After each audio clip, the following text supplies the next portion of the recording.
కొండా సురేఖ ఇష్యూలో ఇంతకు ఎవరు పైచేయి సాధించారు, ఏం జరిగింది, ఏం జరుగుతున్నది, ఇందులో అన్ని రకాల అంశాలను ఇంక్లూడ్ చేస్తున్నారు. కరప్షన్ ఉన్నది, ఎక్స్టార్షన్ ఉన్నది, క్యాస్ట్ ఉన్నది, ఎవరికి నచ్చినట్టుగా వారు మాట్లాడుతున్నారు, రకరకాలుగా విశ్లేషిస్తున్నారు.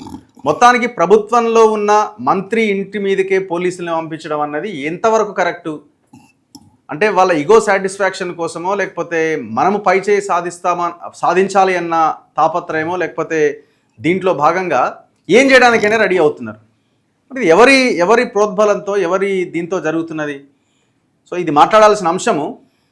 నా ముందు పాషం యాదగిరి సార్ ఉన్నారు, సార్తో మనం డిస్కస్ చేద్దాం. సార్ నమస్తే. నమస్తే. ఇది అంతా చూసారు కదా సార్, మొత్తం టోటల్ ఎట్లా అనిపించింది మీకు? అంటే ఇది చూస్తే కాంగ్రెస్ పార్టీ అధికారంలో ఉంది కదా, సోయిలేని పార్టీ, ప్రజల చేతిలో రాయలేదు, కాంగ్రెస్ పార్టీ తలకోలో సోయలేదు. మొట్టమొదటి ఆ పార్టీలో అంతర్గత ప్రజాస్వామ్యం లేదు, ఏ పార్టీలో లేదు. కానీ అధికారంలో పార్టీ సోయి తెచ్చుకోవాలి.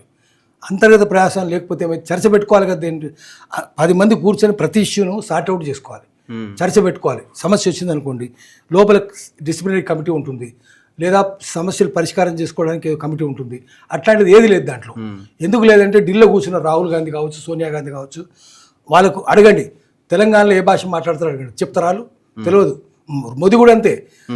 ఢిల్లీ అవతల, ఢిల్లీలో యమునా తర్వాత ఏముంటుందో ట్రాన్స్ యమునా అంటారు.